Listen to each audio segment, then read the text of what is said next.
The Patriotic Alliance stunned the DA in a historic seat of theirs, whereas the IFP ran riot in KZN, facing off with MK and the ANC in 3 by-elections. Here's what happened. So it was an intense round of by-elections, with 6 contests taking place, to be exact. 3 of them happened in KZN, where the IFP went toe-to-toe with both the MK party and the ANC. In Eastern Cape, however, it was quite an interesting situation. You see, there were 2 wards that were up for grabs, which were strong ANC wards historically. However, the most interesting contest was actually in Graaf-Reinet, which of course is the place which recently had its name changed to Robert Sobukwe Town. And this contest saw the Patriotic Alliance, the DA, the Freedom Front Plus, and the ANC face off. Now, before we get into this, could I please remind you to subscribe to the channel if you haven't already? All you have to do is click on the subscribe button below the video, and that is completely free to do. If you would like to support the channel and enjoy some additional benefits, consider becoming a Power Club member. You can do so by clicking on the join button below. Now let's get into this. So let's start off with what was probably the most intriguing contest of the night, which is in Dr. Beyers Naudé, Ward 7, which is in Graaf-Reinet. Now, in this specific ward, the Patriotic Alliance came up from virtually nowhere to defeat the DA.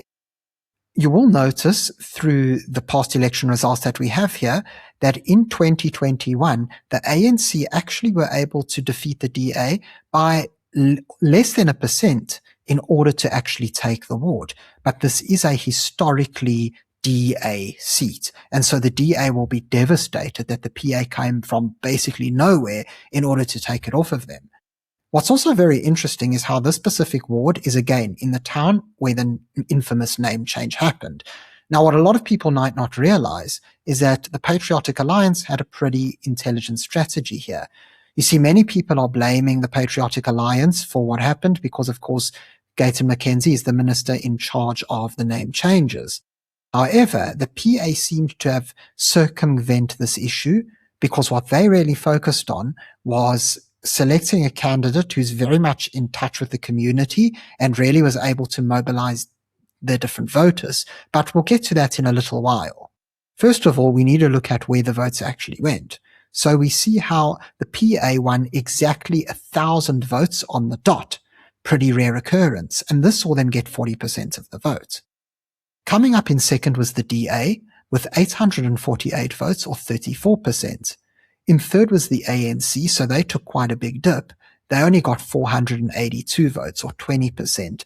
And then finally the Freedom Front Plus came in with 158 votes or 6%.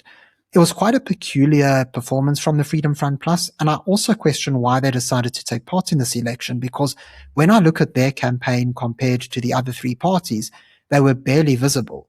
They hardly appeared on social media. They didn't seem to have any sort of rallies or stands that were up anywhere in the community. So I really wonder why the Freedom Front Plus just had such an underwhelming campaign, knowing that they were going to be part of this election. It just seems like they were disorganized. And I would hope for the sake of the party that they take this as a lesson. Still, putting all of that aside, we see how the DA fell slightly from their 2024 provincial result of 882 votes or 42.9%. As for the PA, it was a massive rise. They only had 246 votes in 2024 or 12%. And the ANC, as we mentioned, actually won in 2024. And the ANC had 640 votes or 31.1%. Whereas the Freedom Front Plus lost a few votes, but they only had about 180 votes or 8.8% in 2024. Now, as mentioned, in 2021, the ANC were able to defeat the DA here, although that was a real outlier sort of result. Generally, it's the DA who wins. They did so again in 2024 and previously in 2019 and 2016. And the ANC managed to get 789 votes here in 2021 compared to the DA's 2. As for the PA, they hadn't been contesting elections here yet, and the Freedom Front Plus got 181 votes, or 10.6%. And so you can see that the Freedom Front have never ever really had a strong showing here. They've always just kind of remained in the same space. Back in 2019, the DA were the clear winners here with 734 votes, or 68.6%. The ANC came in a very distant second with 179 votes, or 16.7%, and then the Freedom Front Plus had only 98 votes, or 9.2%. And then back in 2016, the DA, once again, they were the absolute front runners with 842 votes, or 75%. Whereas the ANC got 280 votes, or 25%. And so the party that will be most worried here will be the DA. They fallen from 842 votes, or 75%, to 34%, even though, intriguingly, they now have 848 votes in this by-election, which is higher than that result. And so, given the DA's stagnation, if we can call it that, and the ANC's drop-off, but then also the PA surge, one might wonder, well, what exactly is going on? Where do these numbers come from? And I have the answer. You see, just below the graph and the data we have here, I've included the voter turnout for this ward. And what you'll notice is that voter turnout has spiked dramatically in this by-election. Take a look at 2024. You had over 2,000 votes, or 56.2% turnout. That spiked all the way up to 2,855 votes, or 69% of voter turnout. And just to remind you, voter turnout is looking at how many people actually showed up compared to how many total voters are registered for this ward. And so it's a real notable improvement. And so what we can deduce from this is that the Patriotic Alliance were able to take away some ANC votes. We know that the ANC lost almost 200 votes. And perhaps they were able to prevent some DA votes. But where they really seemed to do well is actually tapping into the voters who never voted last time. And so ultimately, this is very good news for the PA, because one of the big problems that political parties have been facing as of late is actually getting voters to turn out. We know that every single election seems to have a declining voter turnout. We know that in 2024, nationally, there was only about a 58% voter turnout, so almost only half. And so the PA will be very happy because they're proving to be one of the few parties that is actually managing to drive up voter turnout amongst their target market. And so they'll be ecstatic with this result. As for the DA, they'll be very worried because even though they didn't actually lose that many votes since 2024, they will be wondering, well, what are we doing wrong? Why are we not able to mobilize more voters and get new voters to come to our party? And then, of course, the ANC and the Freedom Front Plus just seem to be losing ground in this ward all the time. Moving on to KZN, and again, I want to start us off with the most interesting ward here, which is this ward in Abakulusi, which of course is part of Zululand. Now, in Ward 12 of Abakulusi, we actually saw the IFP take the seat off of the ANC, and so they'll be ecstatic. We saw how the IFP managed to get 63% of the vote, or 1,658 votes. And as we can see from the graph, this is their highest vote count they've ever had here by a fair margin. And also the fact that they got 63 is massive, given that they only got 38.9% in 2024. The ANC have continued to slip here. They used to, back in 2021, have 58%. Now they only have 20%. And so that is a slip from 1,298 votes down to 654 in 2024 and now 527 votes. Their vote was impacted by the rise of the MK party. They burst onto the scene with 1,055 votes in 2024 for 34.3%, but in this election they pretty much collapsed, all the way down to 332 votes, or 12%. And so the IFP have done a very good job here, not only of getting MK parties to defect to their party, but also ripping away more ANC votes. And so the IFP will be ecstatic. They've managed to take away both MK and ANC votes while keeping their own voters engaged. We had two wards in Nongoma in KZN up for grabs. In Ward 7, we saw the IFP manage to do really well. They actually took the ward off the NFP. Now, for those of you who may not remember who the NFP are, they were actually a breakaway party who broke off of the IFP. And so when that happened, it was quite devastating for the IFP because all of a sudden, a very big chunk of their voters went to this new party. Now, they've done very well to recover since then. We saw how in 2021, they were at a real low point with just 690 votes, or 30.5%, whereas the NFP had 1,197 votes, or 52.8%, thereby winning the ward outright. The MK party, of course, wasn't established yet, and the ANC were very poor in this ward. They basically collapsed since being quite good in 2016. See, in 2016, they had 894 votes, or 36.3%, and they went down all the way to just 94 votes in 2021, or 4.1%. But since then, the IFP has managed to recover. We saw how in 2024, they grew to 1,068 votes, or 50.1%. Thereby becoming the largest party yet again. As for the NFP, they had a significant voter drop-off with 394 votes, or just 18.5%, still winning second place. The MK party didn't have much impact here. They got 370 votes, or 17.3%, but the ANC were clearly impacted by all three of these other parties. They recovered a little bit, but they still only got 171 votes, or 8%.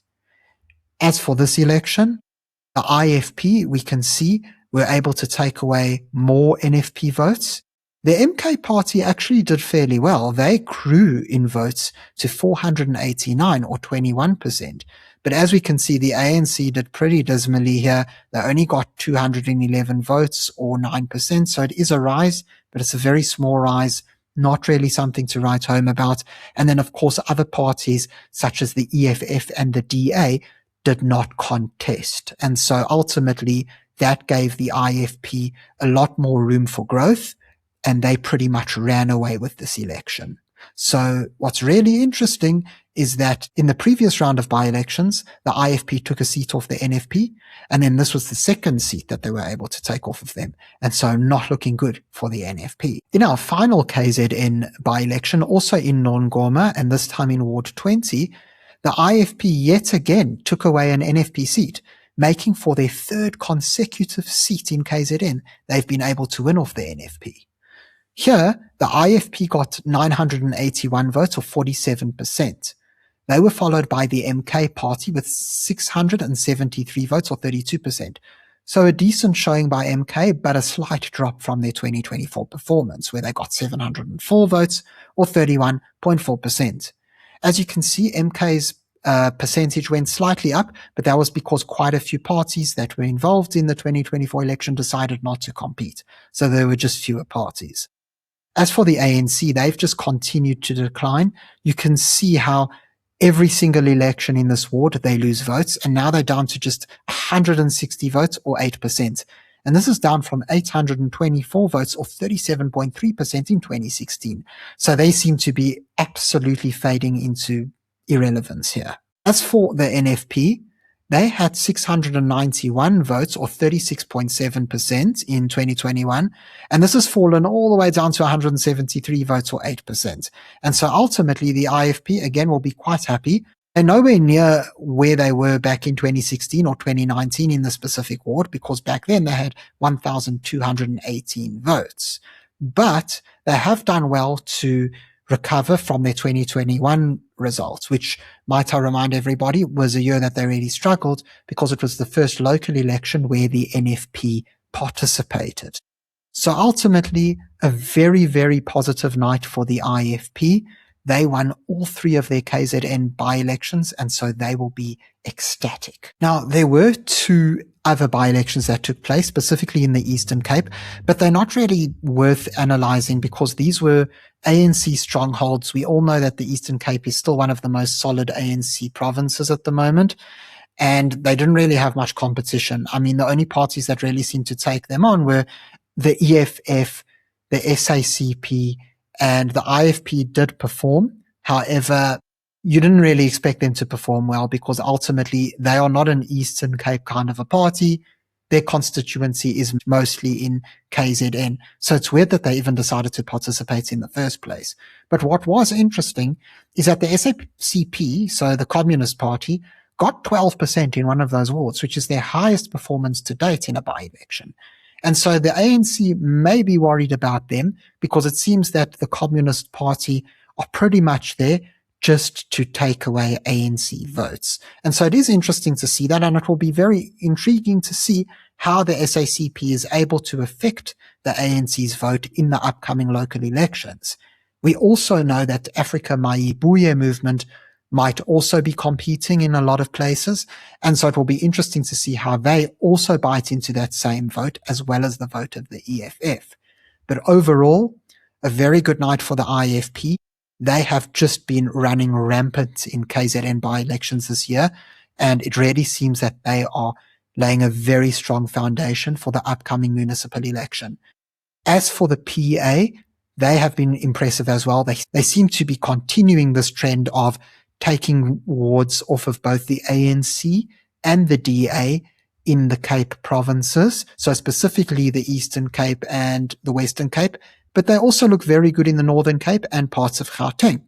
Also important is the fact that they seem to be winning votes not only off of the ANC and the DA, but also from voters who did not turn out in previous elections. And so this could be incredibly valuable to them and will certainly make for some interesting contests in the upcoming municipal elections. Thank you very much for watching this video. If you enjoyed it, please remember to subscribe to the channel for more content. Until next time, I'm Matthew Cohen, and this is the Power Pod.